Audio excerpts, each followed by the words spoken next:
Three, two, Live streaming is on. All right, so we're continuing with our discussion on the COVID-19 ICT response unification framework. We're at the stage where we're about to speak on making e-commerce achievable in Guyana. And we're asking the question, what's the shortest path between our current cash-heavy methods of business to empowering merchants to sell online amidst the limitations in Guyana? And what we want to really address is what we currently have to work with in Guyana, what is possible right now. That's one aspect of the discussion.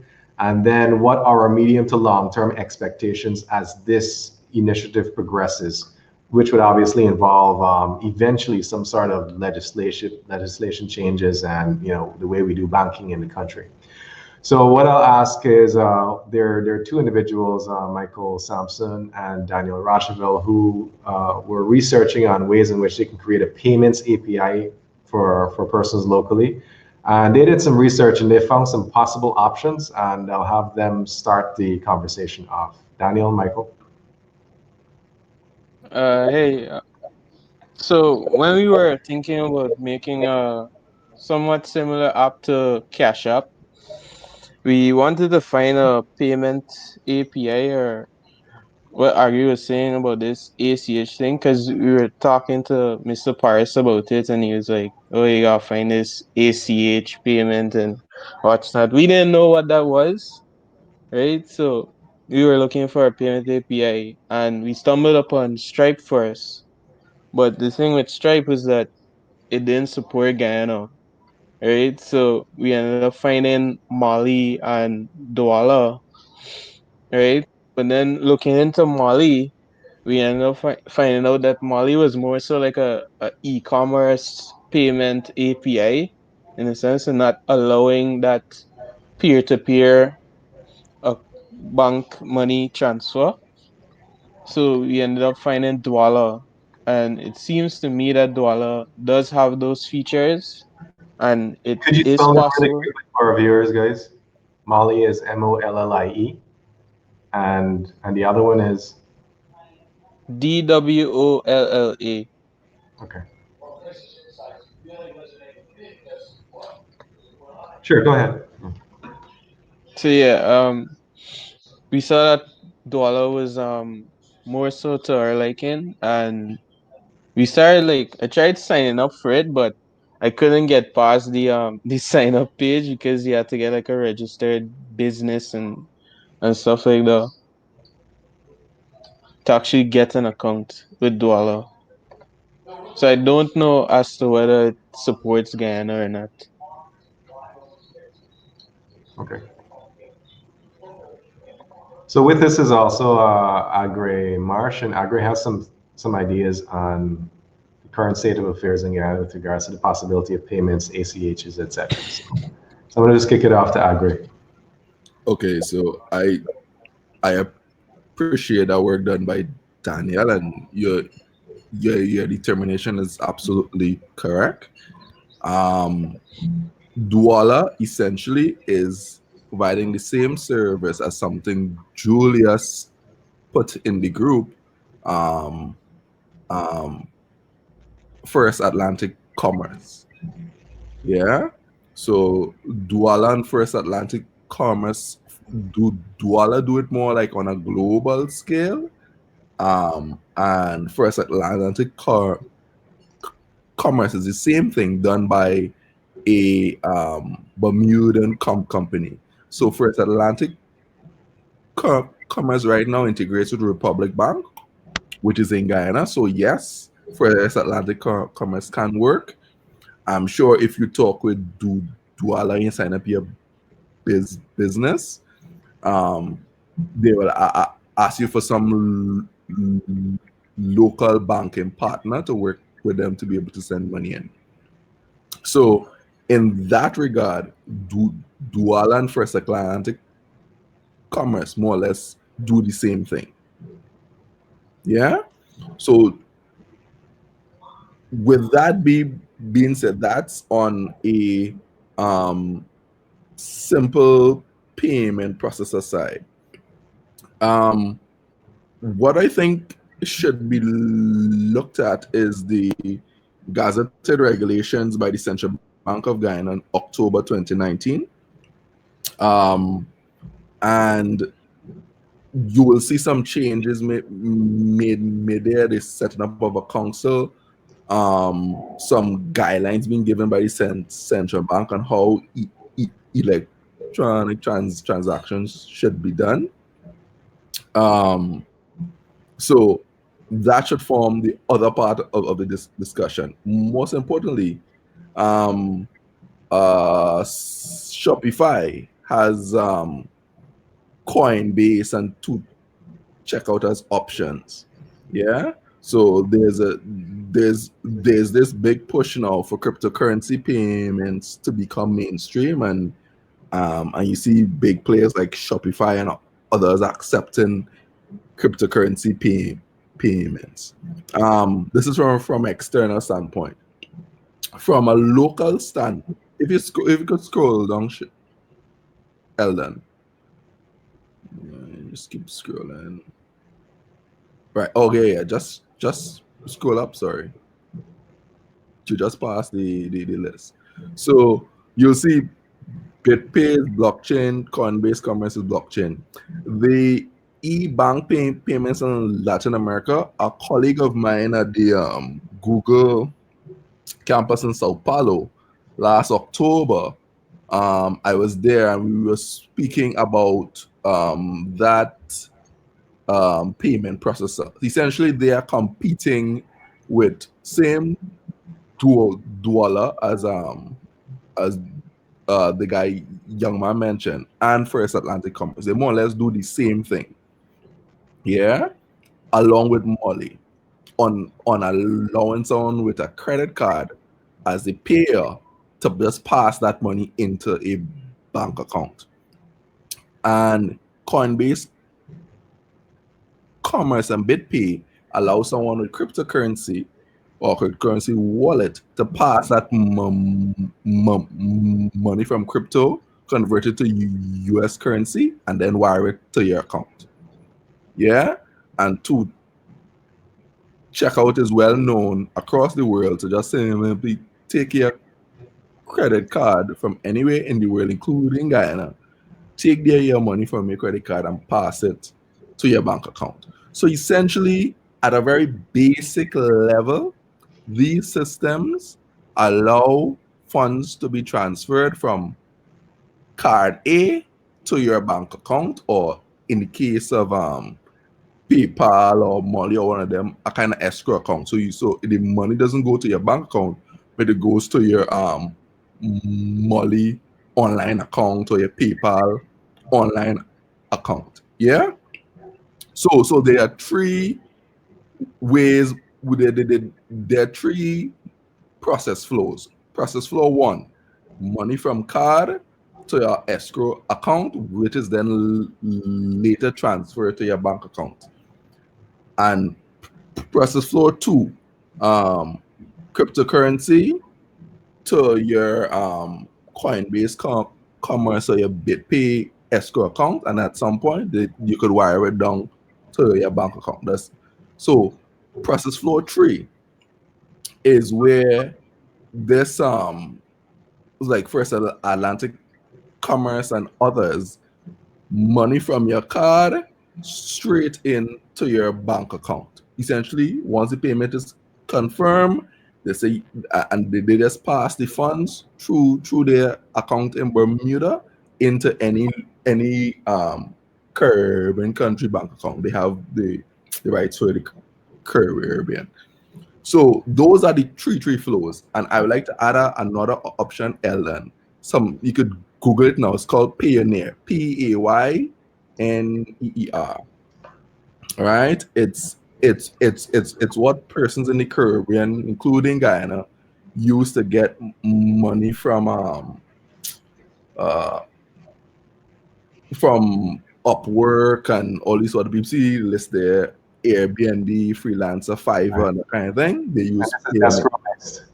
Sorry? This is escrow based. Yes, it's escrow based. So That's another escrow option.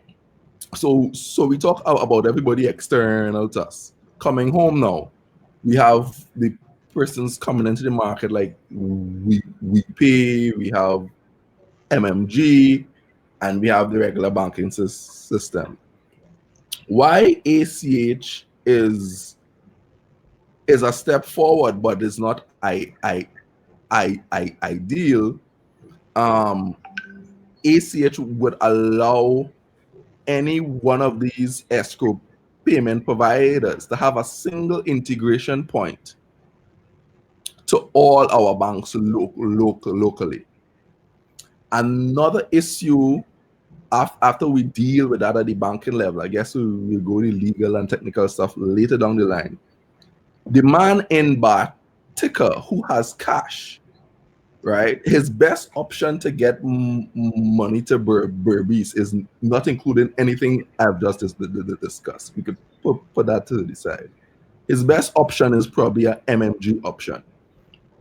I have been a strong advocate for a interconnectivity of the likes of MMG, ACH, all under one integrated platform governed by the central bank.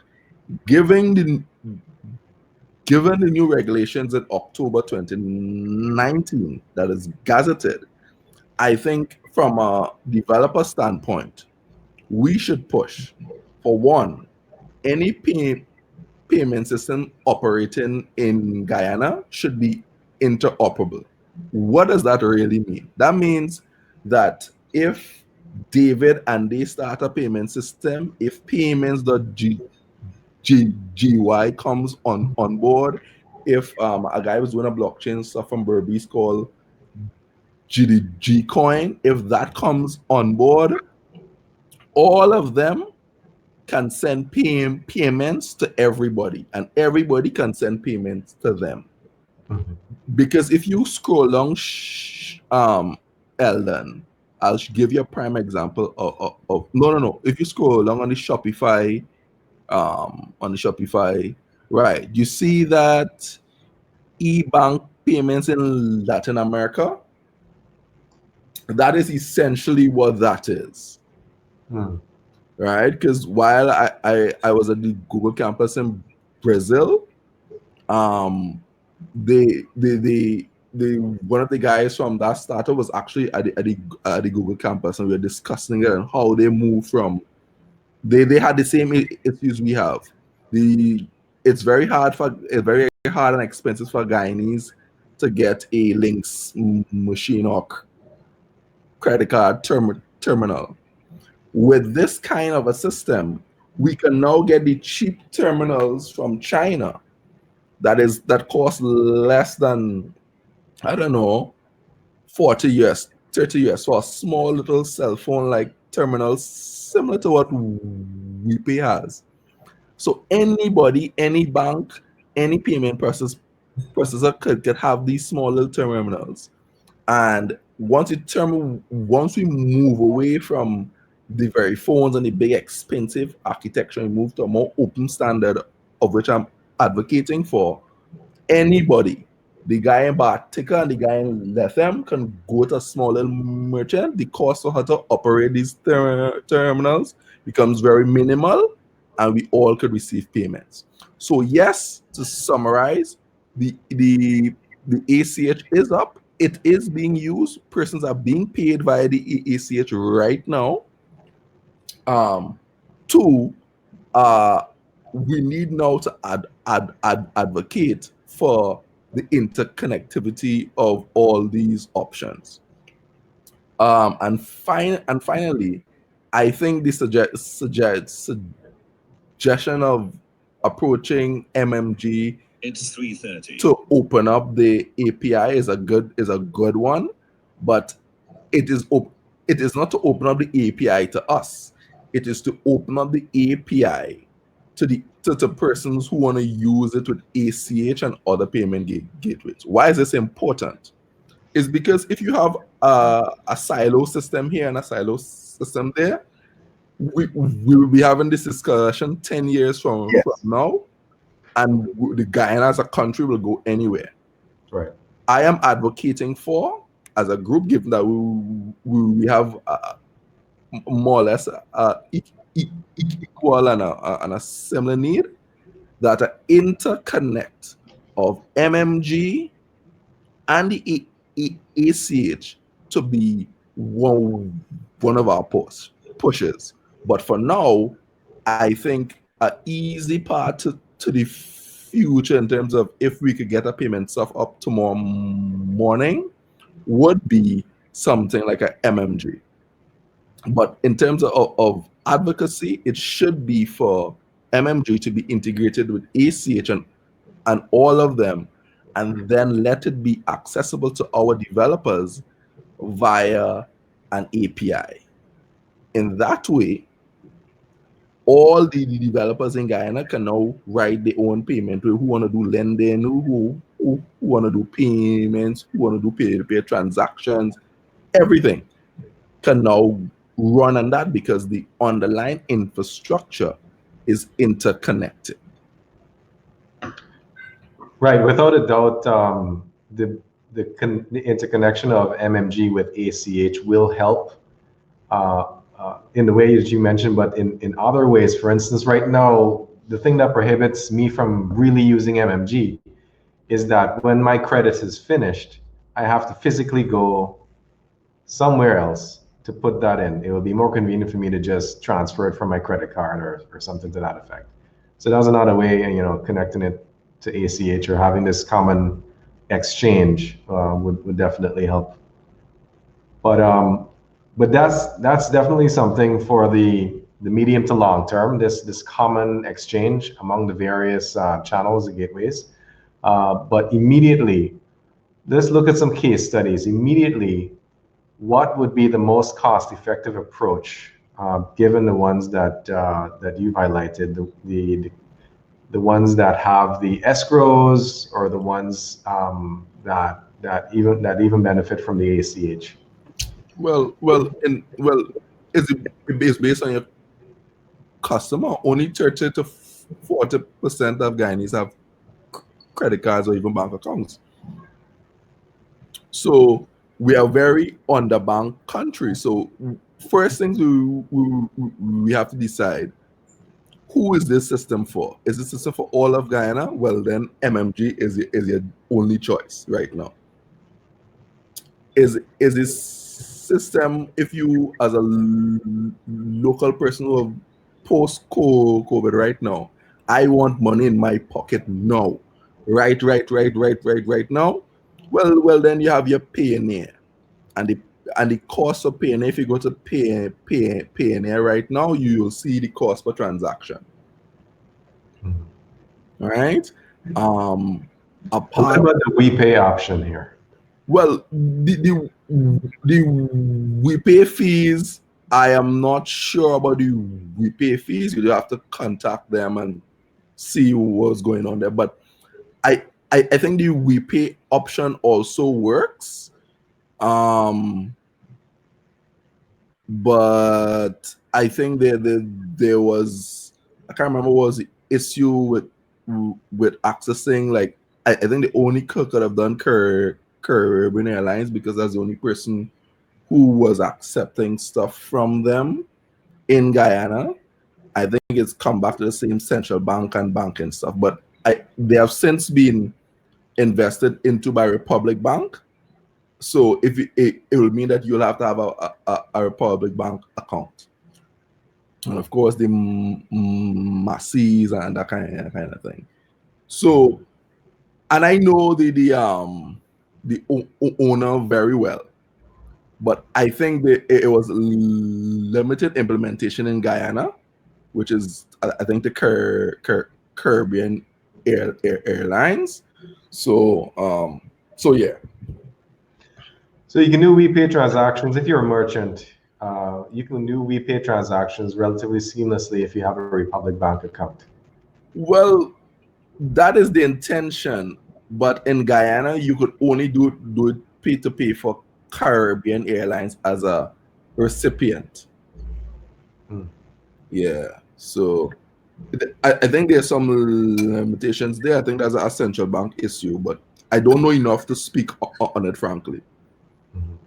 Yeah. So You asked about, who is this for? And yeah. well, just to refocus it, right now during the COVID shift, there's certain businesses that can offer services to customers, but they need the customer to actually come in and pay.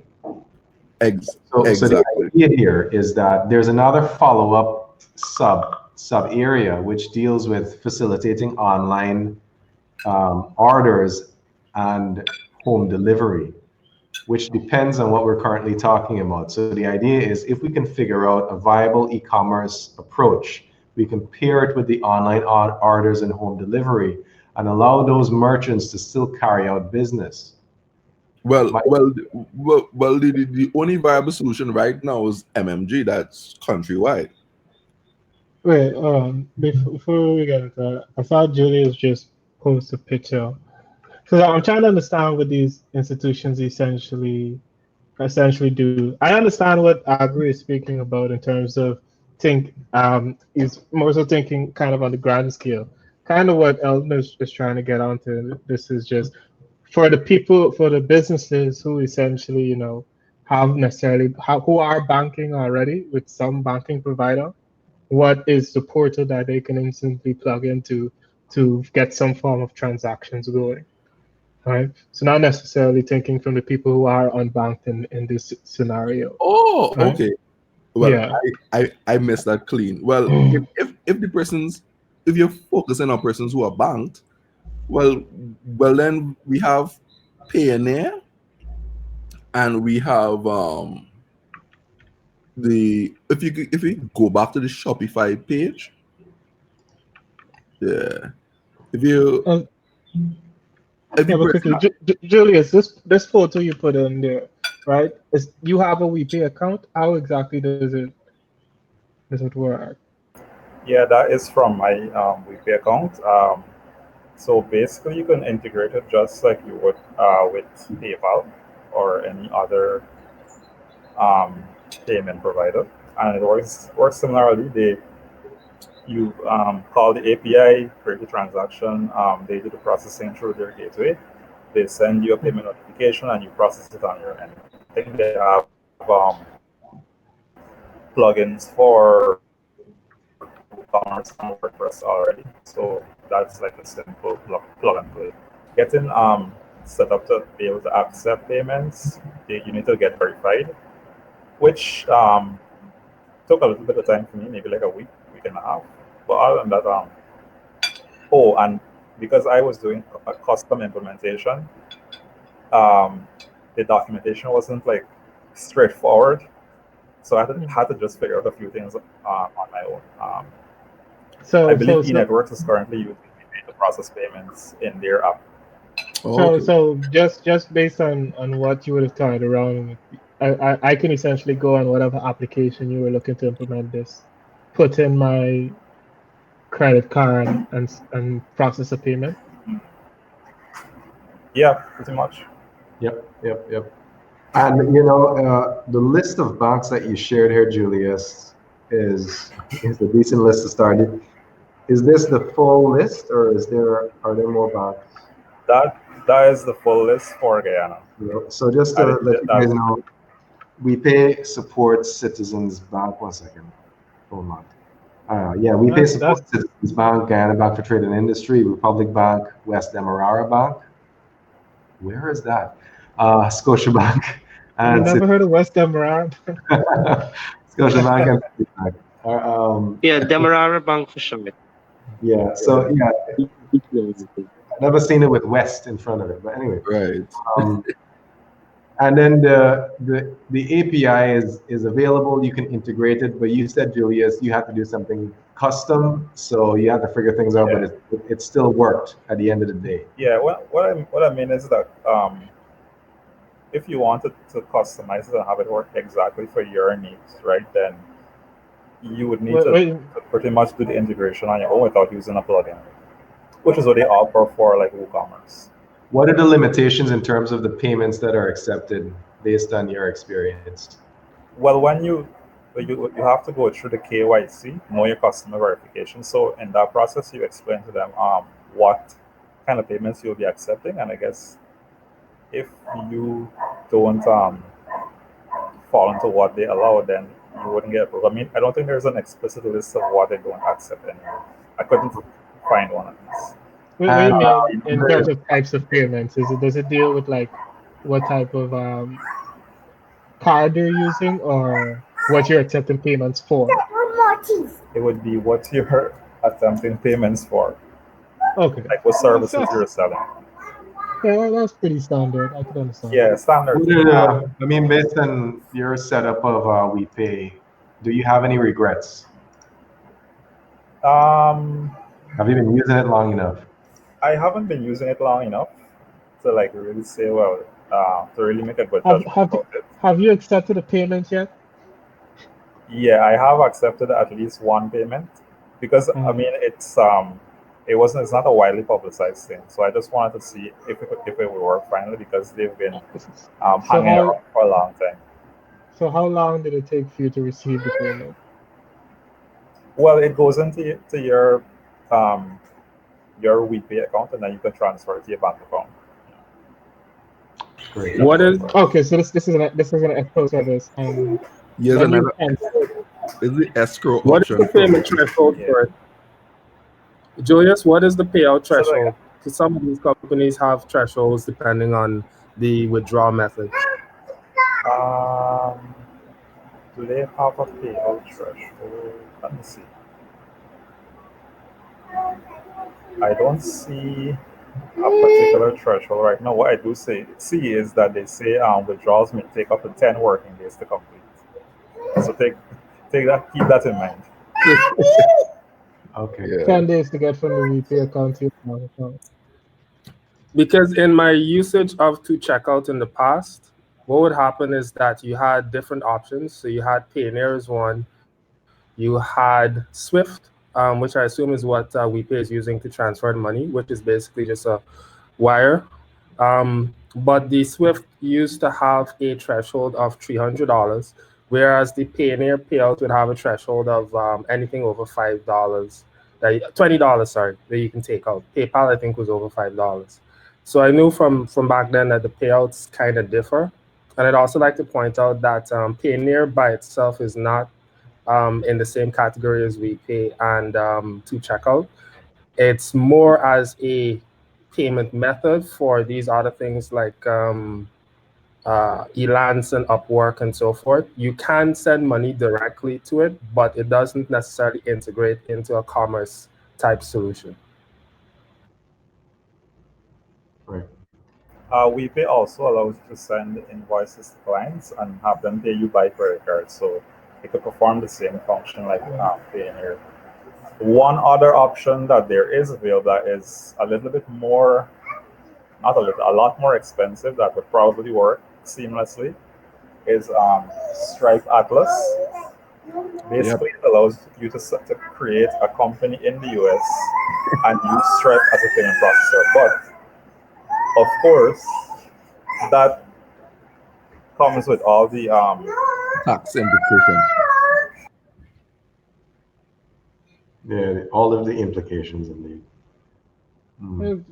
If we're talking speedy solutions, right? If you're like me and you already have a US bank account, then you're free to continue as per normal.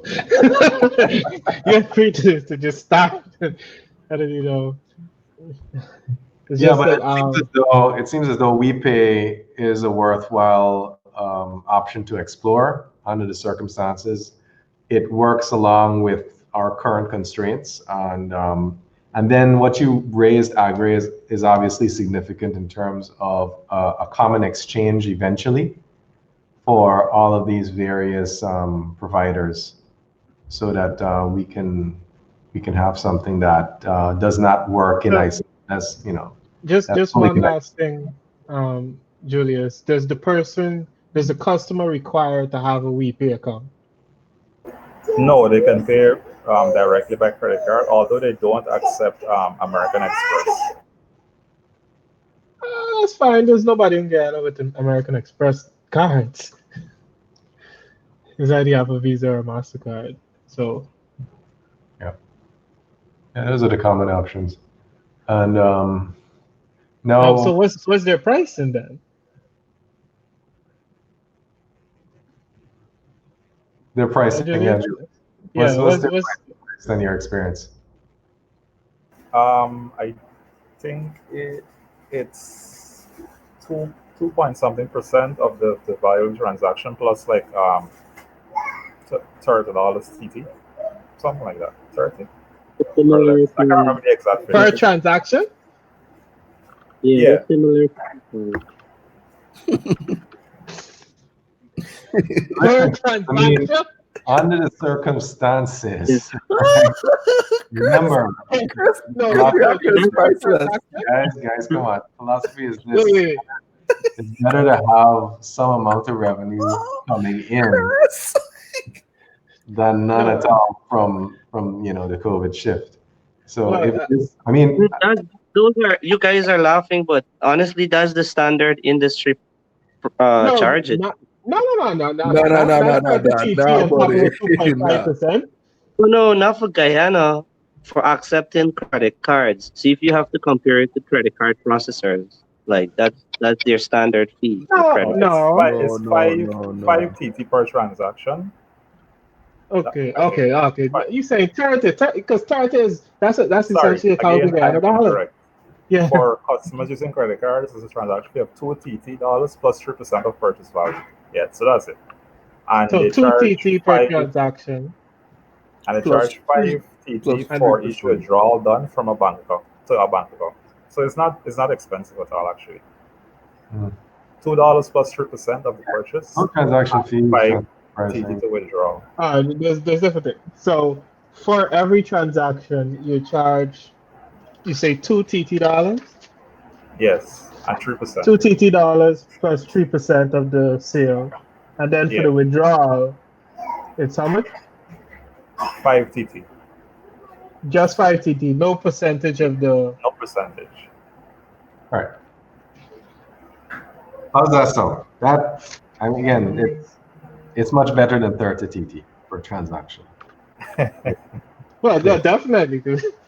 What I want to throw out there right now, given that we're looking at the WePay trail, is there something that we can do to connect WePay with MMG in the interim? So So in the interim, that we can do? No. actually already has like a voucher system that they already do, which is very similar to MMG. Yeah, it's the exact same system as MMG. I'm not saying to replace No.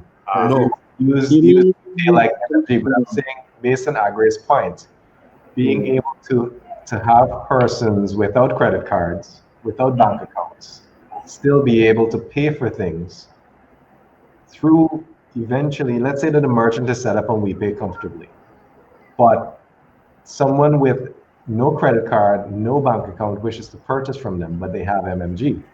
Then essentially MMG will need to operate like how the banks are operating in a sense. Exactly. And then they will need to have some facility on WePay's platform for the person to, let's say, enter like their This is MMG where we code. need to involve the payments GY guys. I believe that was Intellect Storm. And we really need to get their input. Shamar, can you speak to this? Is Shamar there? Shamar with us? Yeah, Shamar, can you speak to this, or can you or Nicholas? Nicholas is there? Yeah, I think I saw Nicholas earlier. Okay. But So Ellen, I put you guys on the spot, but we just need to know what options we have at this point in time. can I add something there, Ellen, for about a minute? Yeah. So what happened? I could tell you what happened in Trinidad. That same voucher system that was implemented here with the lottery company and WePay eventually got shut down by the regulators. So WePay now essentially has to do what, as Julia said, they have to roll out their own voucher network in Trinidad and Tobago now. Because with the NLCB here in Trinidad, that whole way of a on-bank person getting a voucher and paying it to a WePay account got cut because of regulatory restrictions. So in Guyana, if and this is why I was asking for Brendan to be around, is because of regulations, and this is where we come back to definitions and and as he said at the last events that I had, he spoke about the definition of electronic transactions and fund transfer and how it's defined in our laws currently and what is considered electronic transfer and what is defined as regular funds transfer. So something could be a fund transfer, may not necessarily be an electronic transfer. Between me and you, they're all the same transfer value. But gotcha. So I remember that conversation, and we were talking about Bitcoin, cryptocurrency in general. So you're saying that the MMG can be seen in a similar way. Right. So MMG, we remember MMG under law is in a closed user group. All MMG people must have an MMG account. Right? So that doesn't come directly under the funds transfer bill per se. But the minute I want to come out of MMG and interact with someone else, the regulator stands, because you must understand, if you zoom out for a second from a national perspective, these monies are moving from post to post. If I could hack one, I could bring down half the country's financial system, well, for the 30 to 40% of Guyanese who are unbanked and wreak havoc. So that is where the regulations is now coming around to allow this. So I think after the change in last September, October, I think we are more along. The conversation should be had now because the regulations are coming around for that. Got it. And I share the regulations in the slide. That's a valid point. And something just shifted when you mentioned that. Another way that we can probably look at this, which may get around regulation for the time being, is allowing the merchant to still receive MMG payments from the consumer, right? Alongside the WePay option or WePay facilitated option. Yeah. But the convenience of the MMG person, let's say, I mean, this may not even be relevant for a person who has solely MMG. Is there a way that we can discuss figuring out how to recharge our MMG through, let's say, the WePay gateway without violating the regulation? No. The regulation has come around, Eldon. The regulation. So it's passed. It's well, the guidelines passed in last October. What needs to happen is it needs to be a system integration.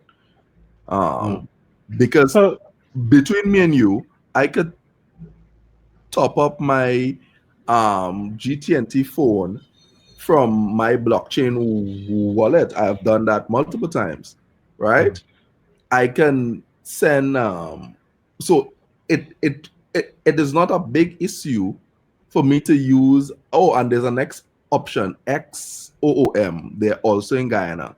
It's a PayPal subsidiary. If you just pull up the website for a second, XOOM Guyana, persons can send money through La Parcan, through the National Post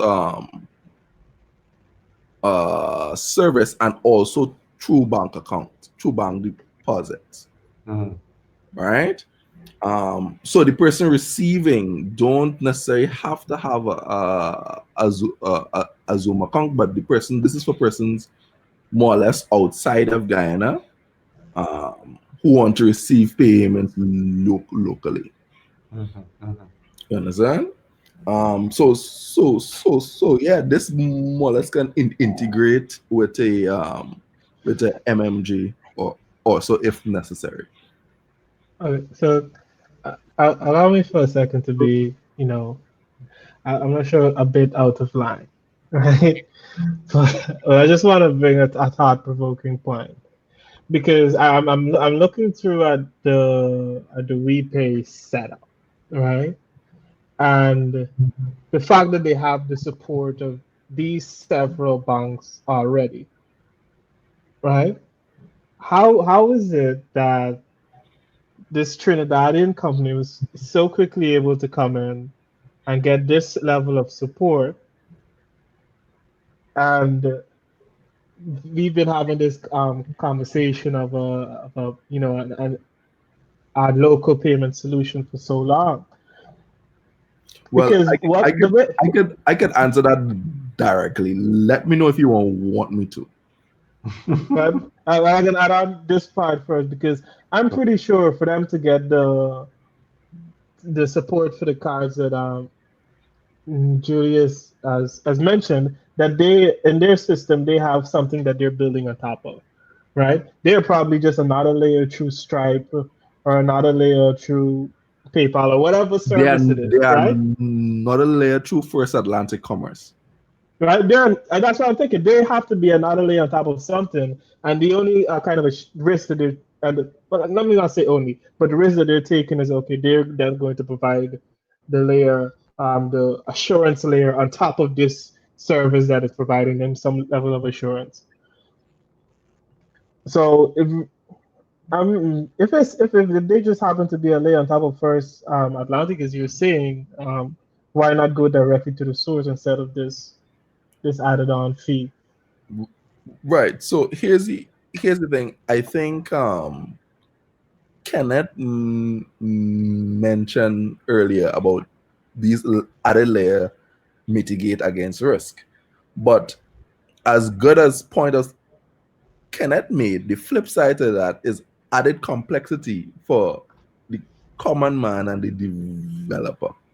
So to answer your question directly, yes, they're working on top of First Atlantic, but they've also striked a deal with MasterCard, right?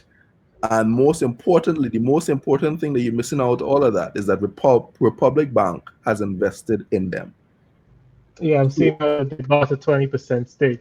Exactly. So because of Republic Bank involvement in them, they got access to the other bank. Because remember, the Bankers Association more or less headed by a Public Bank guy. And the shares of the other bank, they say, well, okay, if you all doing it, we already know you move money between us and you via SWIFT. And now via the ACH, let's just set up an agreement or a bank account. The reason why it's 10 days is because they actually have to do a bank transfer, and a bank-to-bank transfer in Guyana takes time. And in some cases, the money goes through an interconnect in Trinidad and then comes back to the bank in Guyana. You know? So that is how they got there so fast. And what they simply did is they went there in a partnership with Republic Bank, which already has a banking license, which would give you the central bank already would clear you in terms of risk, and they got in. So somebody who has no banking license per se, and this is why the legislation fundamentally needs to change, because in New York right now, as a non-bank, I could go set up a financial entity to be able to receive and send payments. So we need to have non-banking financial institution, whether it be a credit union, whether it be a payment processor like Bermuda. So this is why I'm pushing for legislation similar to that of Bermuda and others, and even Jamaica, that allows persons to go there and do those things. And I said in the Slack that we need homegrown solutions, because the homegrown solution will always be cheaper because the layers will be less. All right, guys. I just want to chime in something that that we mightn't be thinking about too. The CFAT-F and FAT-F regulations that Guyana has started to follow. Because when I was working at the Financial Intelligence Unit, all of these regulations had to be put on certain financial institutions or to be categorized as a financial institution. And I think that is where MMG is starting to have to fit into regulations. Like, for example, you have to declare all your records, all your transactions, giving person's name and these kind of things.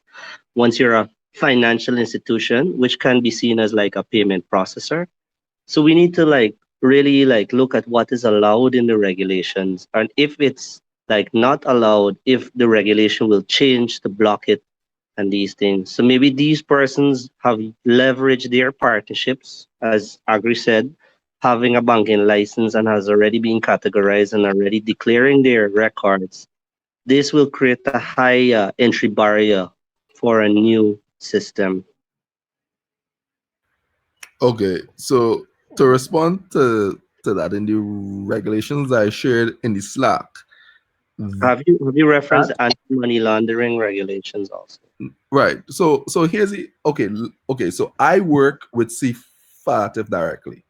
I've worked with them on multiple regional products. Mm-hmm. And the issue is Guyana has been removed of all the gray lists thus far. We have a fourth evaluation coming up at the end of this year. I know about when we moved from black to gray. I was still looking at FIU. We're out of gray. Yeah. So if you can just like shine some light on what that means, you know, to non-financials. Right. So the because as Brendan mentioned it last event, and this is why I wanted him to speak from a legal standpoint, we do not have a definition of a financial entity that is not a bank per se. We have a financial transfer company, which will have your Western Unions and your MoneyGrams and your Lapakans and whoever else. What we need is an electronic financial council, which is what the regulation in October speaks to. It speaks to council, it speaks to application process, it speaks to requirements to become one of those entities in Guyana. So coming back to CFATF really focus on the banking line. CFATF and FATF currently do not regulate fintech companies. They are working on regulations from a global perspective to do so. And one of the senior directors of CFATF in the Caribbean is a good friend of mine. He's now in the UK working on a with a different company. And here's what is going to happen. The central banks across the region, when they met, I think last year, the movement now is to allow similar as what has happened in New York, is to create a new definition of what a fintech company in law is and define it, give it its parameters, and give it almost as much as a value and guidelines as a bank, but more from an electronic standpoint. Because right now in the US and other territories in the UK, even in Brazil, they are electronic banks that accept your Visas, your MasterCards, your cards, etc., cryptocurrency, whatever the case is. So the regulatory standpoint is a moot issue now because that's at the bank and central bank level, right? And what we want to focus on for developers in Guyana is something at the non-bank level, but with the ability to interconnect with the banks. That is the shortest way if we want to conform to how this is done internationally, right? And as I said before, the best solution for Guyana, given our level of non-bank being more than 60% of our population, is a MMG and ACH integration. Eldon has said that, well, with all the data provided to him for a consumer, we pay on one hand and an MMG on the other hand is what is practical at this point in time. Yep. I echo the same statements. I'm just thinking, immediate. What we can do, Ellen, now that I think about it, we can look to test these given platforms, right? And I think what would be like an immediate help to the businesses would be sort of a documentation on, you know, these are the options right now that you can go to hit the ground running.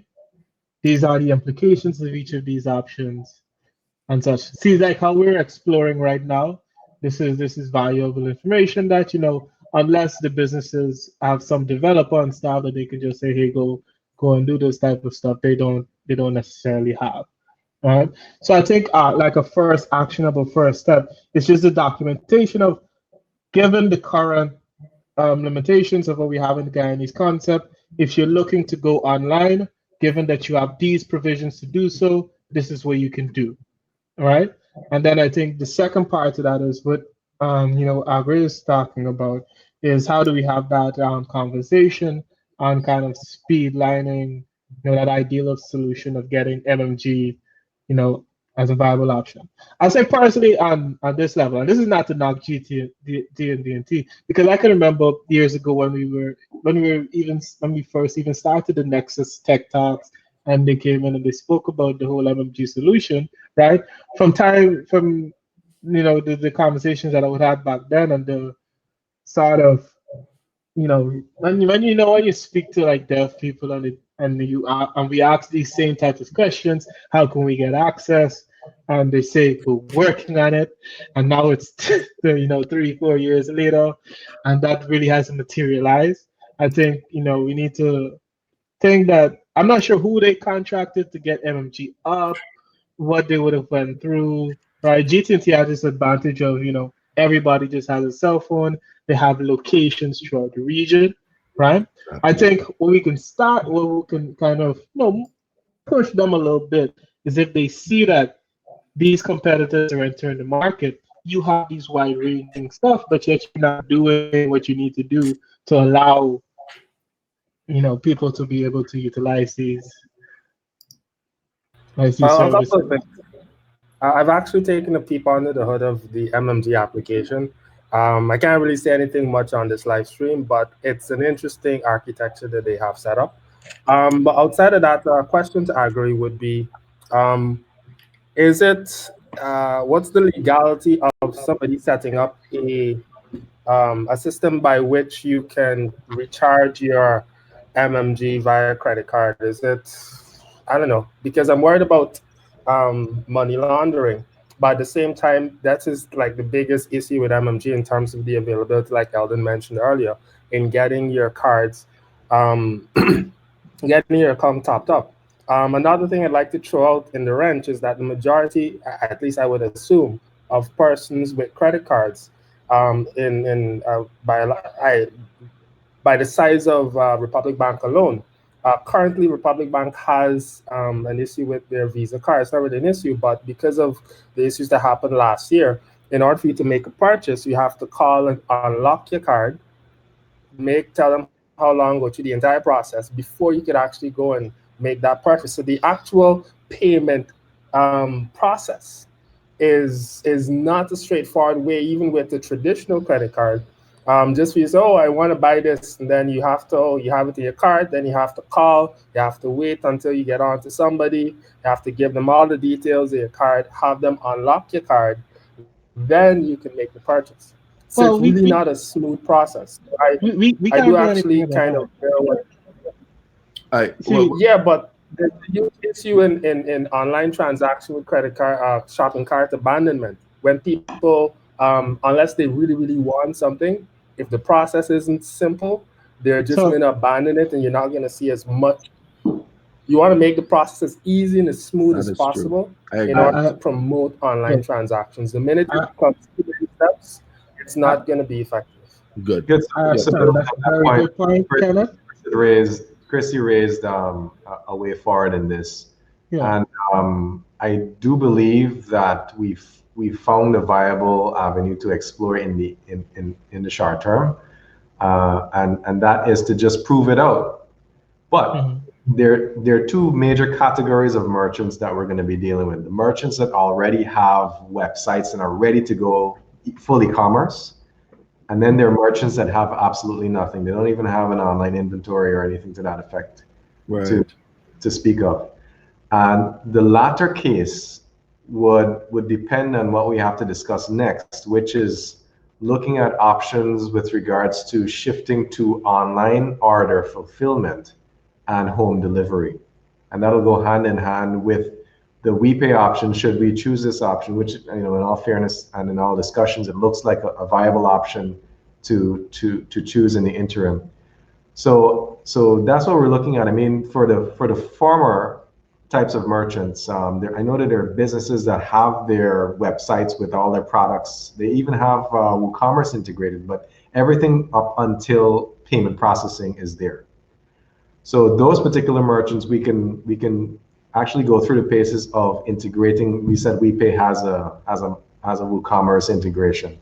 We can go through the paces of just testing that out, see what ins and outs there are, make it very simple for them to integrate, and we just share that information with them, provide that as a service or something to that effect. And then the latter, figure out what sort of efficient strategy we can use to onboard merchants that don't have websites, don't have online catalogs, but still need to provide to customers. And that's where the online order fulfillment framework comes in. And as soon as you guys are finished hearing the comments on the payment strategy, we can jump straight into that and see where it takes us. Yeah. Right. So to respond to Kenneth, so let me see if I understand you clearly. You want to know what is the legal ramifications for interconnecting MMG with a card? Me setting up. Yeah, if I decided to create a business and use something like WePay in order to top up people's accounts to make that a transaction on my site, assuming that it's within the confines of my payment processor, because obviously payment processors have their own restrictions. What legal ramifications are? Because I would love for GT&T to do it, but I don't know if they would. And for me, I think that's the biggest issue. I've literally drove miles upon miles looking for an open MMG merchant on the East Coast, especially in the COVID era. A lot of places are shut down.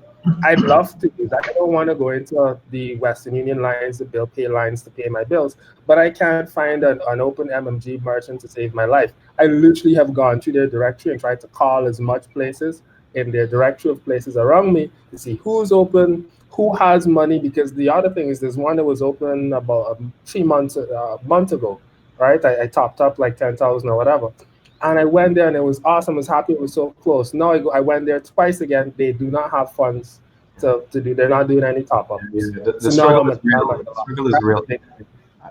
Just to throw something out there, I do believe, and even looking from the outside in, I do believe that it is simpler than we make it out to be. Exactly. So within GTT, I know that GTT previously accepted credit card payments for their bill payments. And since, respecting that the MMG is a closed loop system, if we can get the money to GTT and have them route that money and return to us the equivalent of MMG credit, then that'll be the solution right there. There's one issue there that to their financial system. No. There's one issue there that you all are not calculating. The underlying cost for the foreign exchange in and out. Right. Well, they'll factor that in. I mean, if you're going to take the option of not physically going into one of their locations, and you're going to pay, and you're willing to pay a little bit more for the convenience, You're gonna pay at the market price. The prices for exchange. just make it I known. would pay that gladly if I could conveniently top it up so I could pay my Yeah, bills. exactly. 100%, whatever's the added cost, because it's gonna save me time. Okay, So, good. Kenneth, is if I don't use GTP, right? But so no, I'm not. I don't mean it like that. But isn't mobile money some like you can transfer credit and have it be mobile money? Answer that question for me. No, I don't think that's possible.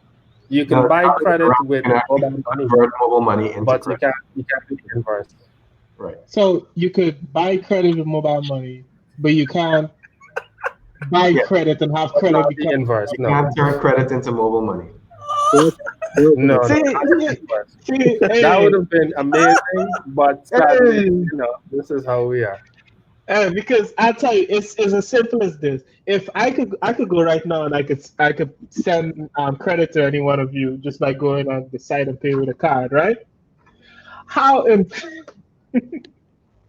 Yeah, I'm sorry, man. I'm sorry, man. I'm sorry. yeah. Y'all continue. I thought it was both ways. My bad. That's not great. I'm sorry. That's Listen, good. we gotta work with what we have right now, and in terms of convenience, definitely it's the way. Keep in mind that GT&T has their own business model of MMG agents, so I think it's more than just a technical issue. I think it's them trying to weigh, because the other thing is that agents outside of topping up, you can also withdraw the funds from them. So that's a thing. So I don't know. Yeah, this It's is alleviate them, right? So So if that's your so the MMG system is a system from in India, I believe, and it's a very old system. They got it cheap when they got it, and the system at Jump Street had the ability to accept electronic payment via ACH and the regular Swift or credit card system. However, they choose not to go with that option at the point of implementation based on what was told to me. So it's one out of two things. Given that MMG is so widely popular, we work with them to get to the bill payments, or we advocate for whether it is the electrical bill, your water bill, etc., to accept credit and debit card payments, right? That is really how MMG has cemented themselves in the payment environment, right? So I would like to propose a counter solution. Is essentially a pass-through system, right? So I get your idea, Kenneth, but I just want to swing your idea a little bit to be a system that simply pays all the merchants in Guyana, right? And on one side, it pays to all the merchants. So it has the merchant account and your particular account in that merchant. And on the other side, it has credit card. So this pass-through system, it simply allows all existing persons who are merchants, whether it be your utilities, to accept credit card payments. Is that simple? Is this for micro transactions? You're saying agree? Well, I mean, for transaction, for all credit card transactions, right? And this system can be integrated into an ACH on one side that we now have up and running in Guyana. So from the central bank level and the government level, we have a system that is open to all. So we start from Jump Street. It's an open system. Anybody could pay anybody.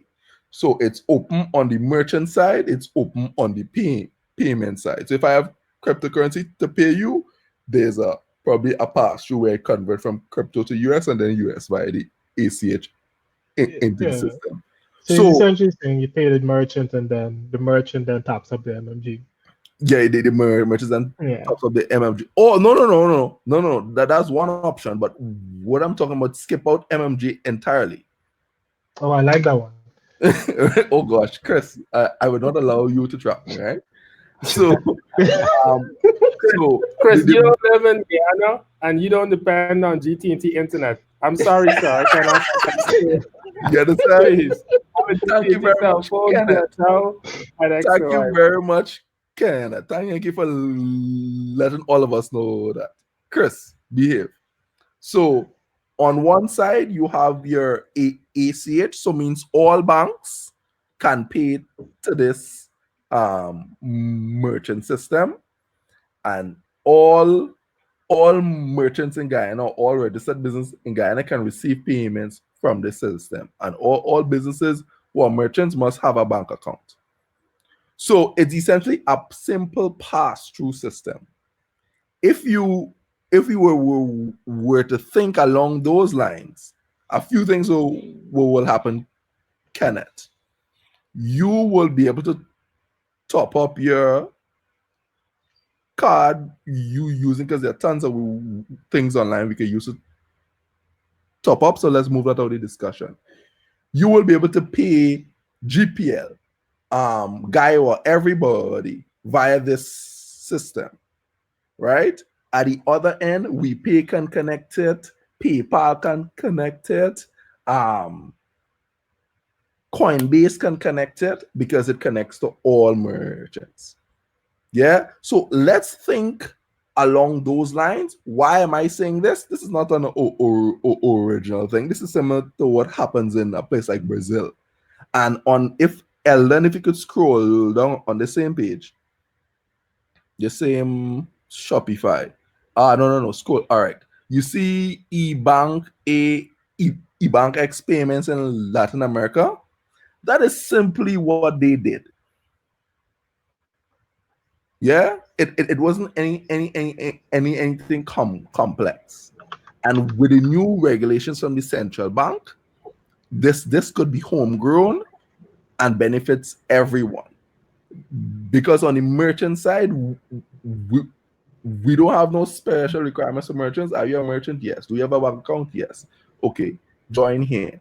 Are you a bank? Are you registered central bank? Central bank, hey, go take this system, use it. Who can connect to this system? All of PayPal, Stripe, Molly, everybody, BitPay, connect here. And we make it as an open system in Guyana. This is what I've been advocating for from time immemorial. An open interconnect for all banks, and open interconnect for all payment processors. If we conceive a system that is open on both sides, two things will happen. The merchants in Guyana who provide goods and services will now be able to accept transactions from Latin America to Australia,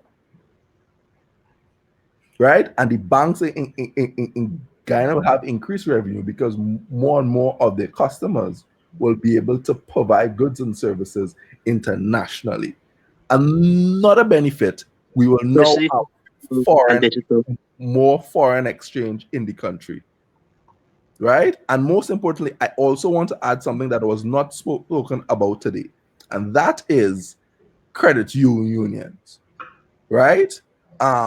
Which most people who can't meet the requirements for a bank per se could at least get a credit union. I know there are lots of credit unions nationally. We can now bring them on board. If we think about an open system in that regard, then we are closer to a as then gave us guidance, a medium to long-term viable solution for all of Guyana. Yeah, I'll tell you what. If I just had a little, let me not say a little. If I had a lot more money, I would have done Build Digital. I just need a little investment. I agree. You could send me a couple million. Alan, you could send me a couple million, and we could start this thing. I know y'all guys. Julius, you could send me a couple million. I know you got it, man. Okay. I could send it in crypto. Once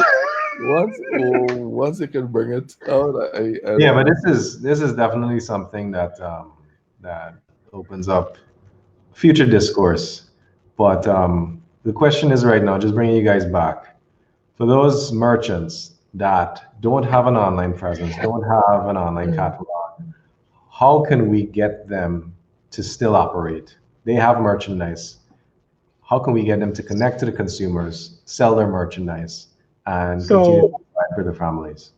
The simplest thing off the top of my head, and what I've thought about previously before, is just an online shopping platform, an Amazon model, right? You sign up as a merchant, you have a registered storefront that you can put up there in terms of your products that you can provide, right? And then people can come to that one storefront and then be able to go through the entire catalog. There are about 3 of those already in development, 1 or 2 launched already within Guyana. In terms of when the issues with them is that, 1, they don't provide a proper payment outlet. At least it's mostly cash and delivery stuff, or any kind of tracking and customer care kind of system. And the second thing is most of them aren't at production. Some are now getting on stream. So that would be good. It's not necessarily a centralized solution, and the quality of the platform really varies per se. But it is something to look at. Yeah, as Ellie mentioned, and correct me if I'm wrong, you're looking at not just providing a configurable inventory of products, but allowing the art of fulfillment part of it to play out along with payment processing and home delivery. So the idea with this is that you wanna capitalize on the services that already exist, like taxi services and those delivery riders. The fridge cart model. Sorry? The fridge cart model. Right, but people don't know what that is, right? Yeah. So you want to capitalize on the existing services, but you bring them onto the same platform. So delivery services, the platform taps into. The payment processing, the platform makes it as easy as Shopify to get your store online. Inventory management, similar Shopify model under the circumstances. Art of fulfillment, art of management, similar Shopify type model locally. So are there 2 of those already set up for that? Yeah, there's 2 of them set up. 1 is actually 3. So I've seen them on Facebook, and 1 I know about the development. So 1 is more geared towards restaurant chains. So if you check out, I think Pizza Hut, and so the Pizza Hut page and the Quick Serve page, Banks DIH, they have an online platform that's built by a company, I think, in Berbice. And so they do the entire thing of hosting a white label solution. So you go on it, it's Pizza Hut, you go on it, it's whatever. And the online ordering platform that they have? Yes. Okay. So they have it. They've rolled it out to another. They're rolling out to more companies. I don't think it's not as accessible as for something for a man with small inventory or maybe smaller size. I don't know the cost, the setup, and so forth. There's another company that I saw they were advertising on Facebook recently. I saw them in my feeds like 20 times. I can't remember the name. And then there's a third company from an associate of mine who's building something, which is doing the entirety of a platform, order fulfillment, delivery tracking, what's not. That should be on stream pretty soon. So there are things like that coming on board. Pretty soon. Probably within the next 2 weeks. Within what? Within the next 2 weeks. I saw a demo of it. It's basically ready to go. It's just not advertised yet. Okay. We should reach out to them to see if we can let them, in terms of shaping everything. I could make a contact. The people going to launch in 2 weeks, and you can't go and try. Hey, but it's always an iterative process. It's always an iterative process. You might build based on your presumptions of whatever the consumers need, but what we're discussing right now are real. It involves the true trajectory that one should take. You look at the current situation, you identify the gap, thoroughly understand it, and then you identify any opportunities out of it. Kenneth, could you answer the question? Was this solution in response to the COVID shift, or did they start working on this before COVID? In response in January. Okay. Yeah. And if I might add, working for a month. There's actually more than three people or three groups of people building platforms for this. There's a few more. Sorry. Yeah. So we're gonna get an oversaturation, but I can tell you, I give you all a heads up. My plan is to wait until everybody launches, and then. All right. So you have one of the top Julius as well? No, not as yet. Just in a design. Let me tell you guys, the biggest deciding factor on who will stay is simplicity. Yeah, pretty much. Not only on that element. Simplicity is a very loaded term. Let me tell you. Yeah, I know, and not only that element, because I was thinking about it. Let me not run, but it depends on the size, the capacity in a sense, right? If there's somebody who's able to come into the market with just enough funding to have, let's say, a 1 year window of a fairly large enough team and enough to take the overhead that they're going to take initially. Because look at Amazon, right? It took a pretty good time to start generating profit out of this model, but you focus on, Yep. So it's going to see for the people who are going to launch it, and this is just my financial side coming out of it, they need to understand how long they're willing to go in that negatives, how big their reserves are straight out the bat. A big thing will be time to market also. Don't underestimate. For instance, it takes a lot. I remembered about a year ago or 2 years ago, I was at a company that an associate of mine owned, and he said that this place had come and they'd spent X amount of time inventorying everything. It was way before COVID. Inventory everything in the store to put it to an online marketplace. Wasn't successful, but the company had allowed them to come in and was embracing this particular paradigm back then. The time it took, they didn't get everything and so forth. It's a lot of investment for a company to go to a platform, especially depending on the size. So if a company comes out really early and they're able to grab some of the major companies, those companies, it's not going to be a thing of just switching to something else. So don't underestimate time to market. People who think that you can just stay back and wait until it's perfect and you might have a superior, this is why I say in marketing, you might have a superior product, but depending on the marketing and perception and so forth, it may still not be successful. So time to market is going to be a huge thing depending. So with quality and time to market, if you take a hold of X amount of major platforms, it's going to be difficult to grab hold. Trust me. Well, listen, I like to use this example. Uber Eats, Dash, and all these other, there are at least 6 home delivery companies across the US. Now, mind you, the US is a big place. In Guyana, everybody and the grandmother, cousin, friend, auntie could build a website and an e-commerce platform, right? There are real templates out there. Ellen made a valid point, and I want to underscore it immensely. Simplicity. Guyanese, they are very straightforward people, right? A Guyanese man will use MMG to pay for a bill and have a credit card because if MMG is simpler to him. If it means that I either go online with the credit card and I type in the code and that's too much work. Here's my money, send my stuff. You also have to look at some numbers. More than 60% of Guyana's population is 26, 27, 28, which means that. Wait, what? Yeah. So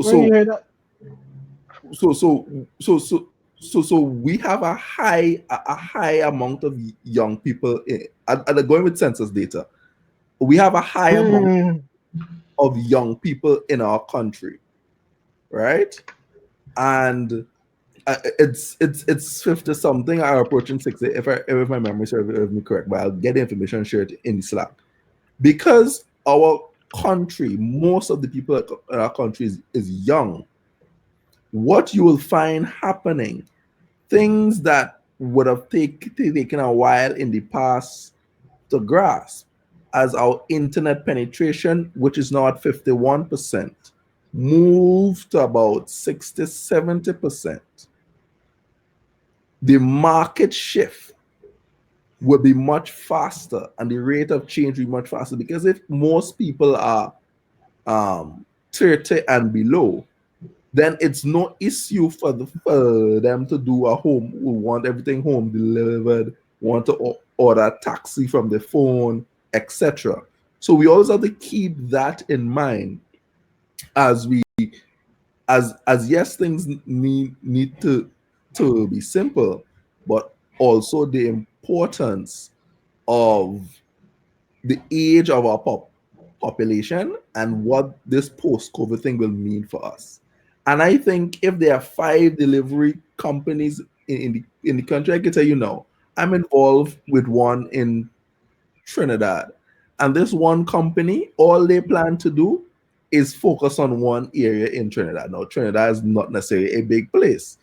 So they're looking about 2,000 to 3,000 people in a particular area. And that's all they're focusing on getting that done properly. They have like the logistics, we're looking at the best routes, the best time for the routes, everything, right? And that, no, there are bigger companies nationally and all that kind of a thing. But this company, as he said, I am not going to go big and national. I'm going to go location specific, be simple and direct. Orders are coming in, and the return on each order is more or less profitable. And the startup cost was like very minimal, right? Because a lot of the assets existed before COVID, and during COVID, just repurposing the assets, whether it be vehicles, warehouses, or whatever the case is. So I am saying this to say that the approaches may be different, but there is room in the market for multiple players. Always keep that in mind. Some may last longer because, for example, I could throw something that we know, we pay.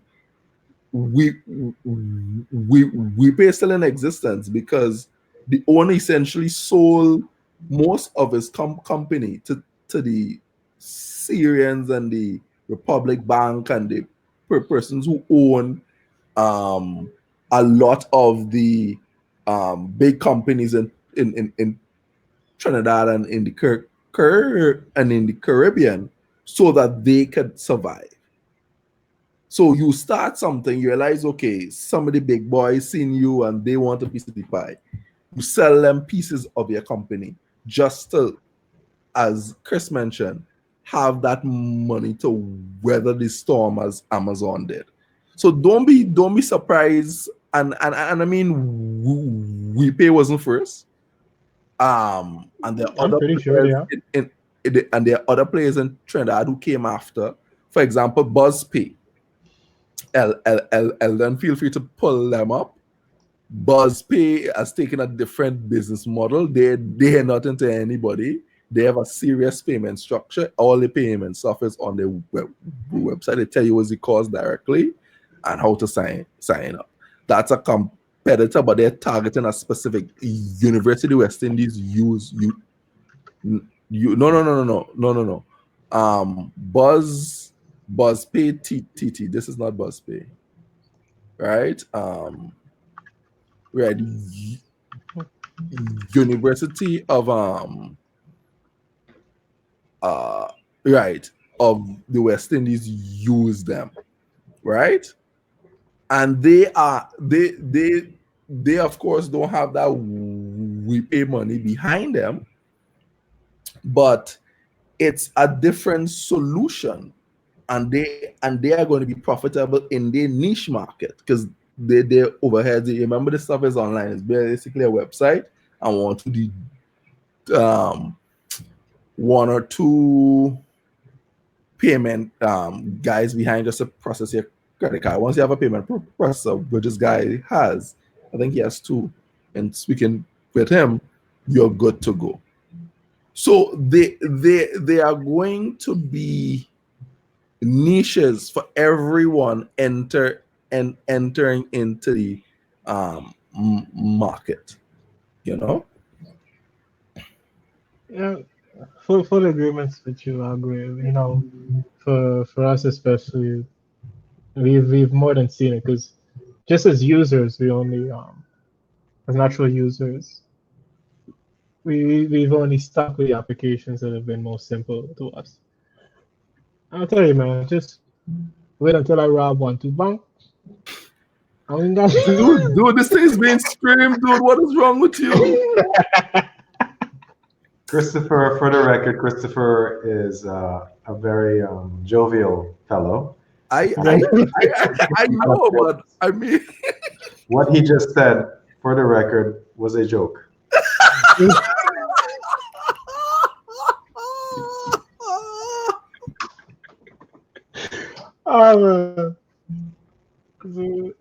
Somebody, I always think back. You say one day I become president or something, people just pull up these files on me. Oh well, what are you gonna do? Oh Lord, Chris. Yeah. Chris, they actually take you serious. This is about that. My solutions that I put forward is serious, but Okay. I'm hearted in my suggestions that, like I say, a lot of the players in these markets try to make things more complicated than they need to be, and there's just a personal frustration on my standpoint in that, especially when it comes to this payments thing. I can recall sitting down. So first year we put together the entire Nexus Hub event stuff. Sitting down there with the first tech talk, I had the introduction, everything, asking key questions that we're bringing up now, and you get the common, we're working on it, is going to be soon, we're looking for it, and now I'm 1/3 through a PhD and we're still talking about it. So, just trying to get things. I feel your pain. Yeah. But we get in there. Soon enough. No, we're absolutely going to get to work. That's what this framework is all about. Yeah. And these are different times, people. These are COVID times, so we can't sit around. Yeah, nothing like a pandemic to get you started. There's quite a lot at stake, which I believe, in spite of the pandemonium that the pandemic has created, it's a good thing in the sense that it lights a fire under us as a civilization to shift into gear.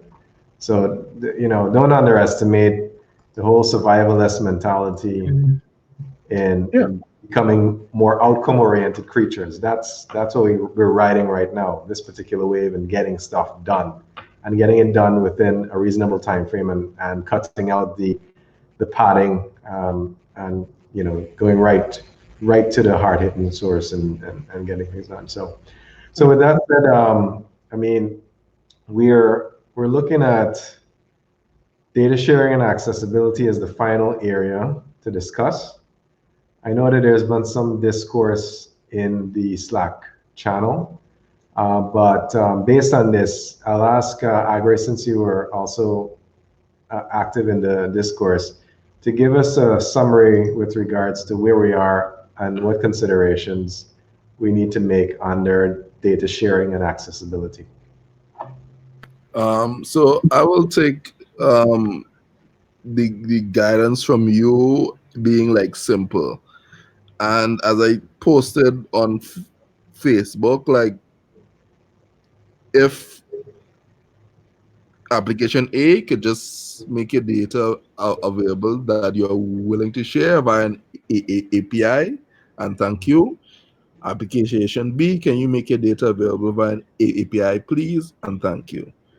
And just to establish some context here, the questions that we want to ask under data sharing and accessibility is how do we ensure that ICTs meaningfully aggregate, expose, and exchange open data to support actionable decision making? So there are a lot of information systems that have been developed or will be developed for the COVID fight. And we need to make sure that we put in place provisions to collect and share data, since data is absolutely necessary for responding to problems intelligently through informed solutions.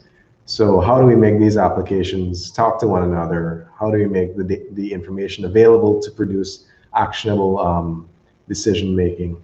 And then how do we simplify and make more inclusive information access? Okay. All right. So on the first part, my simple suggestion is in a one-liner. The different information systems, in building them, ensure that you allow your data to be accessed by another developer or someone else who's going to build a more reporting platform. If you have more data collection, if you have a reporting platform, still expose your data, because who knows, it may not be accessed today, it may not be accessed tomorrow, but in the future we can run a query or hit your API a few times and pull back up information that you would have used if we're looking back at 2020 in 2022, we could still get access to the data. That's pretty much my suggestion where that goes.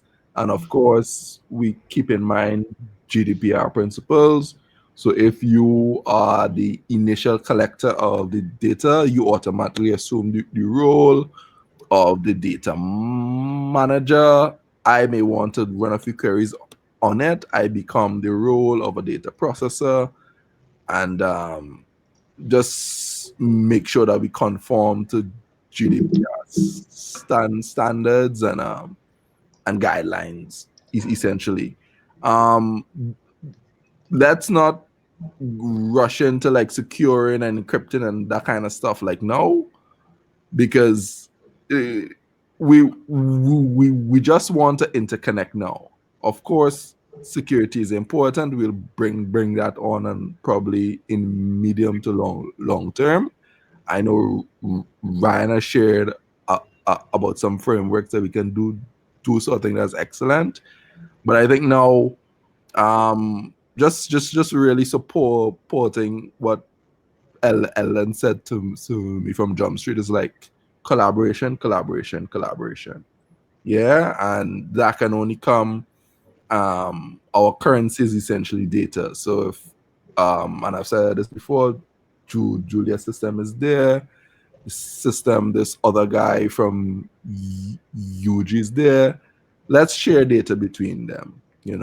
Well, based on what kind of approvals Julius and the guy from UE would have, let's just share it. Or even so, just make the API accessible online.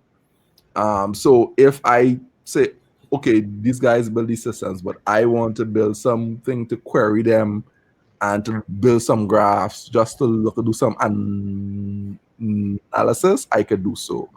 without much stress. So if a government agency, if an international agency would like to do that, they can do so in a partnership and that kind of thing.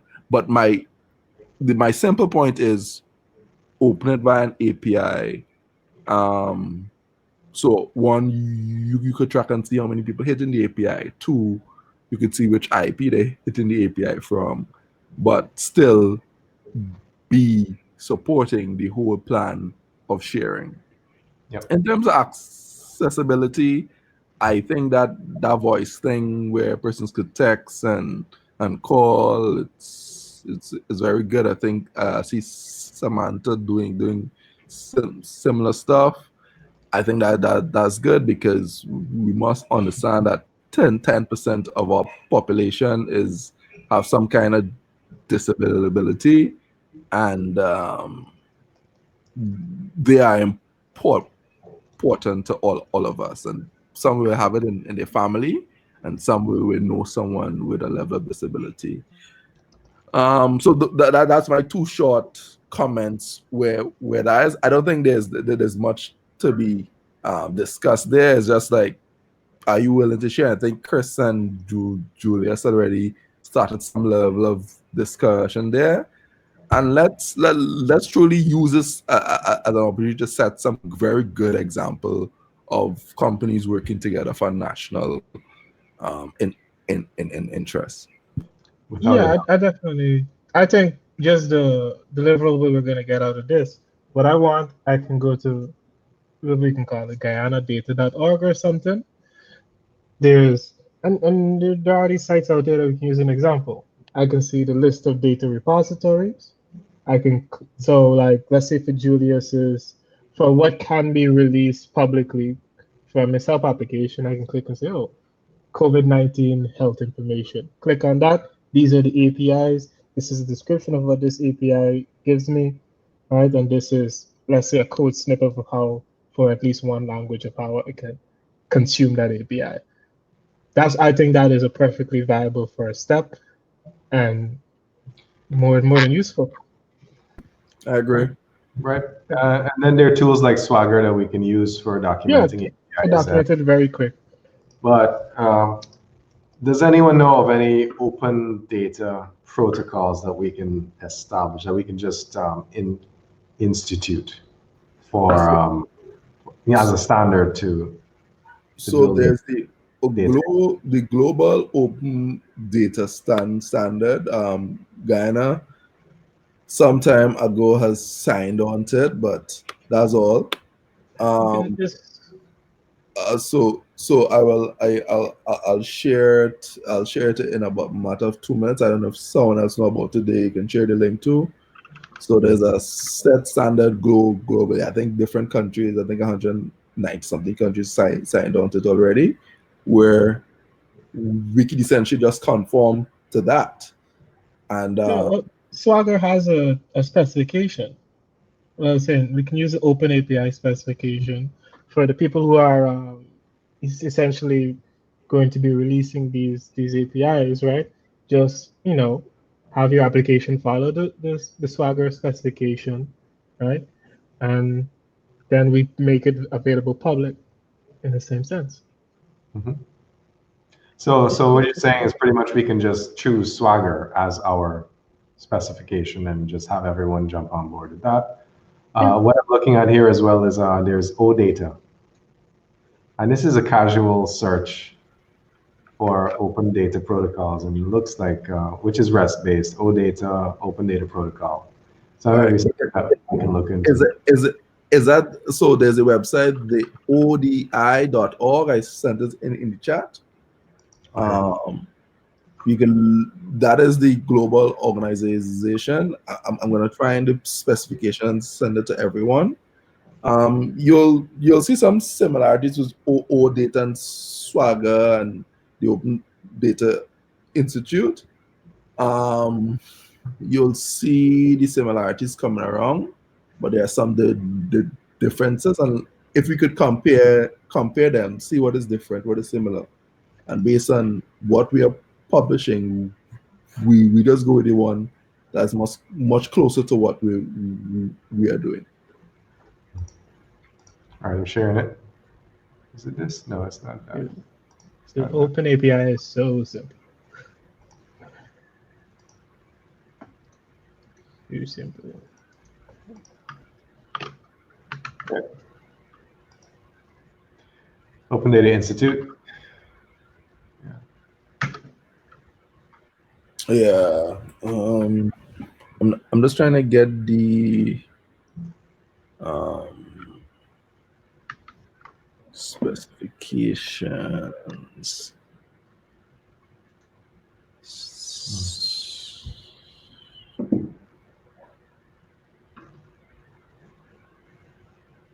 Right. I'm going on the data. All right, so see, they were already working on a project for COVID, for sharing COVID data. Ah, yeah.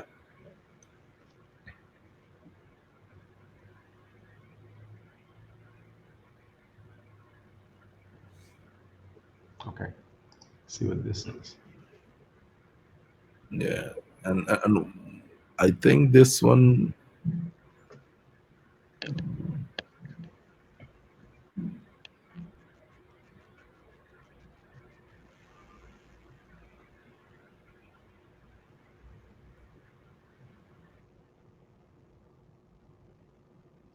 Okay, I mean, we can just do our individual homework or research, and then we can take the discourse to the Slack group on this. Pretty much it's just a choice on, it's just a choice on a standard, and we start there, really simple, and we connect our disparate systems, figure out a way to share data that's obviously not sensitive, and then the latter part is explore conversational UIs and common information portals for providing this accessibility and ease of information access that we spoke about. Mm-hmm. Yeah. All right. What is Swaggered all about? Was that the original name, or was it something else before that? The organization OAS, it's just set of developers. It's called Open API Specification. So it's a language agnostic interface for RESTful APIs. So essentially what it allows you to do is, if you want to create these public facing APIs that can be consumed by whatever applications, the way in which you design your API is you set it up to follow the Open API specification. And because it has a built-in interface to it, you can easily generate documentation for that via just simple commands. So is Swaggered, right? Yeah, Swaggered. SWAGGER. Mm-hmm. Yep.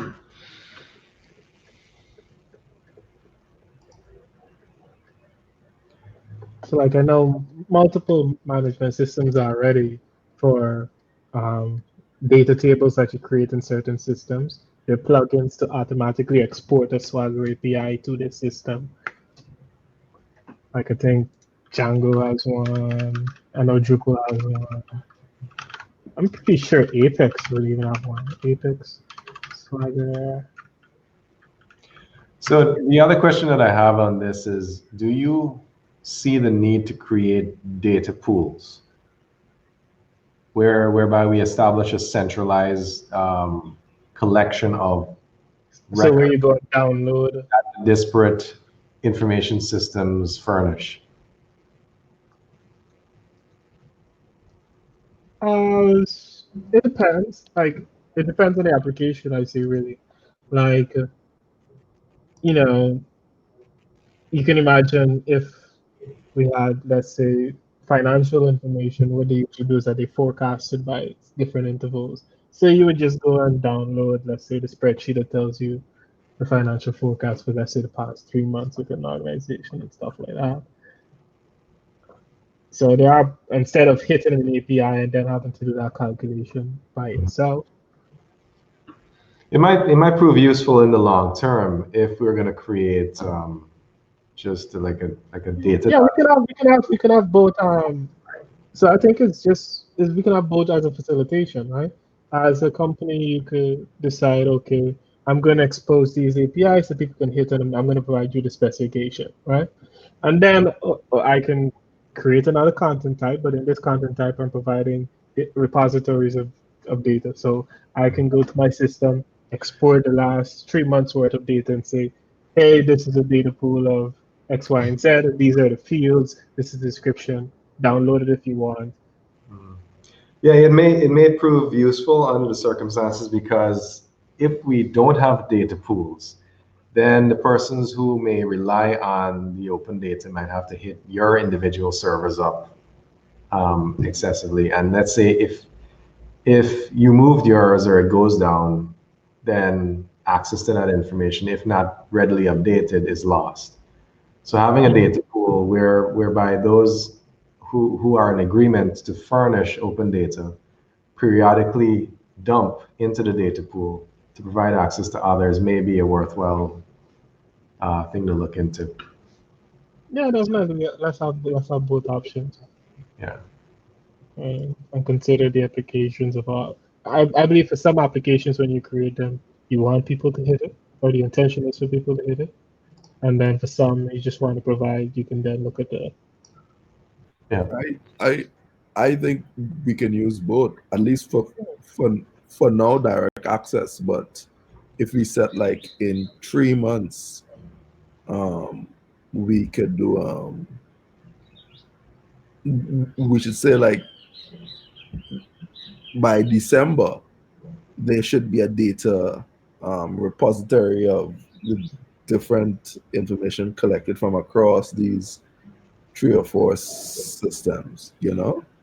So if the person chooses to move it, or whatever the case is, or every month we update this data pool, or every week, or whatever the case is. But I don't know. I think we can use both. We can have the APIs interconnect from now, and set a time limit to set a time of agreement to start, and then set intervals, you know, which would help, which would essentially be doing both things. Great. All right, any other comments from the group on what we discussed in this session? So, I'm thinking of starting a corporate fund, so you guys get your checkbooks ready. We can start a capital group. And we can take over the Caribbean. I agree, but we are the only country in English-speaking Caribbean who will grow by whose economy will grow by 50-something% this year, and everybody on dropping by 4% and more. So, you know. Yeah. That's what you call luck, Agri. Pretty much. That is a square luck. I'm like, how in the world? I was like, what are the chances? It's all residual. But in terms of us actively working towards maintaining growth, that's what I'd like to see. My only hope is, I understand the growth. We need to explore better ways of taxation. Oh my God. Listen, Ellen, I think all now, and you would know where I'm jumping off from. All now, we could talk about that tax reform for like technology companies, because I wouldn't call these sectors, but because I know this is going to be recorded, I'm not going to be as irresponsible as Chris. But people in other sectors, right, got a lot of tax breaks, right, Eldon? And it would be good to have those similar percentages be applied at ICT and technology-based companies. The definite corporate revisions that need to happen. And then they're even on the normal everyday man consideration that need to be happen. Don't give me $5,000 a month. Ouch.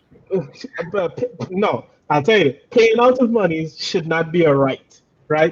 Just because you're a citizen doesn't mean that the government is supposed to pay you, right? So that's whole ideology of let's give everybody €1,000 a month. No, create employment, and then there's no reason why somebody should be able to sit down in America, make twice as much as you, but pay less taxes than you.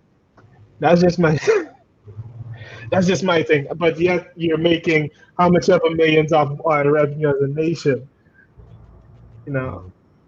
Well, Chris, I did all possible not to mention anybody. You realize that? I delivered the point. You had to come, huh? I just let it. You were speaking on the corporate level. I'm speaking even on the regular day man, right? Just looking at it, man. Let's have a. I'm just praying. I'm praying. But people don't take this as, they don't take this opportunity for granted. We have a genuine chance here to cause a seismic shift in Guyana's future, right? No matter whatever comes out of the whole debacle that is going down now, if the next 5 years are mishandled, then we would have done a great disservice to the generation that's coming after us.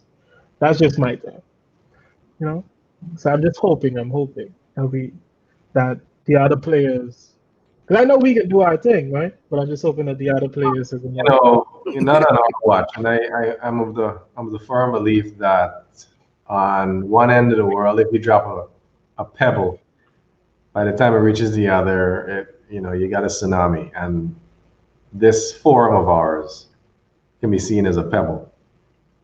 You never know the outward implications of actions, especially when individuals who are who have a common goal and an expectation with regards to what they'd like to see, the type of change they'd like to see.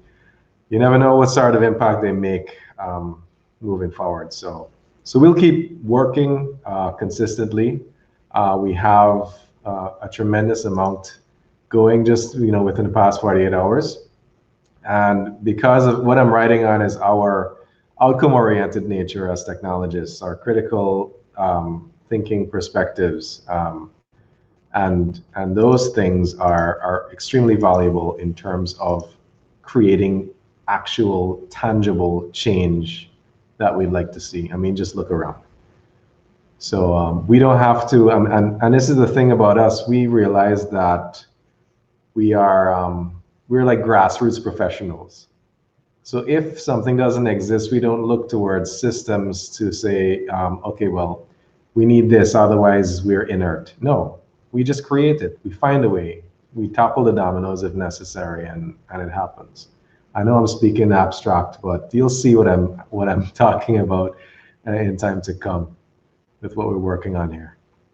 Yeah, man, and what I like with this, we have some new faces that weren't around before that we can bring into the mix. Oh yeah, we're right now. The funny thing about Hacksolves is that the people that band together for a Hacksolve, they continue to work together, and I have every intention of making sure that what we started here we follow through on. So it's an honor to have you guys on board with us, and I just can't wait to see the fruits of our labor, the outcomes that emerge from this discourse. Yeah. Good. With that said, if you guys don't have any other comments or contributions, we can end this session, and we can take what we have in terms of this rough document. We'll try to crystallize it into a nice slide deck that outlines everything. And this will be our plan moving forward. And we can obviously tweak it as we go forward. But this is pretty much the deliverable of our 48-hour session in the hack solve. Again, this particular hack solve was an ambitious endeavor, given that we had more of a multi-pronged structure in moving forward. But I believe we self-organized very efficiently. We had meaningful dialogue, and we produced something that is what I can say a common and practical plan for the future, for the immediate future, to ride this COVID shift through the application of ICTs. So I'm really proud. I'm really proud of this. I have a question. At some point, we need to discuss internet exchange points and its importance in Guyana. I'm not too sure what this will come under, but yeah, that is critical. Going forward. Put it as a problem on coacting.org. Okay, all right. There you go. Post it as a problem. Thanks for raising that. I mean, that's how we're going to pretty much coordinate our efforts moving forward. It was built specifically for that, and we use Slack to have our discourses, and we can always jump on a call like this to discuss. All right. So next steps with this, like I mentioned, we're going to tidy up the document, and then we're going to have a final discussion on the way forward based on what we've distilled. Right. Is it document in the Slack group?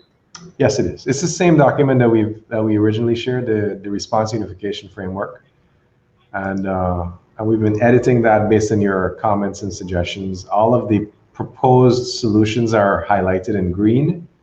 There is an area of yellow, which is a pretty, I highlighted that in yellow as an unknown. And that's when we were talking about the number of solutions in the works which provide order fulfillment. We don't know about those. But what was proposed is that if we can figure out a way to guide them to ensure their success, because they're absolutely needed moving forward. So take a look at the document. We'll turn that into a slide deck, and we'll meet back. I think we shifted the times a little bit. We're set to meet back at 7:30. Yeah, 7:30 p.m. Where we look at the slide deck and then just talk about the way forward.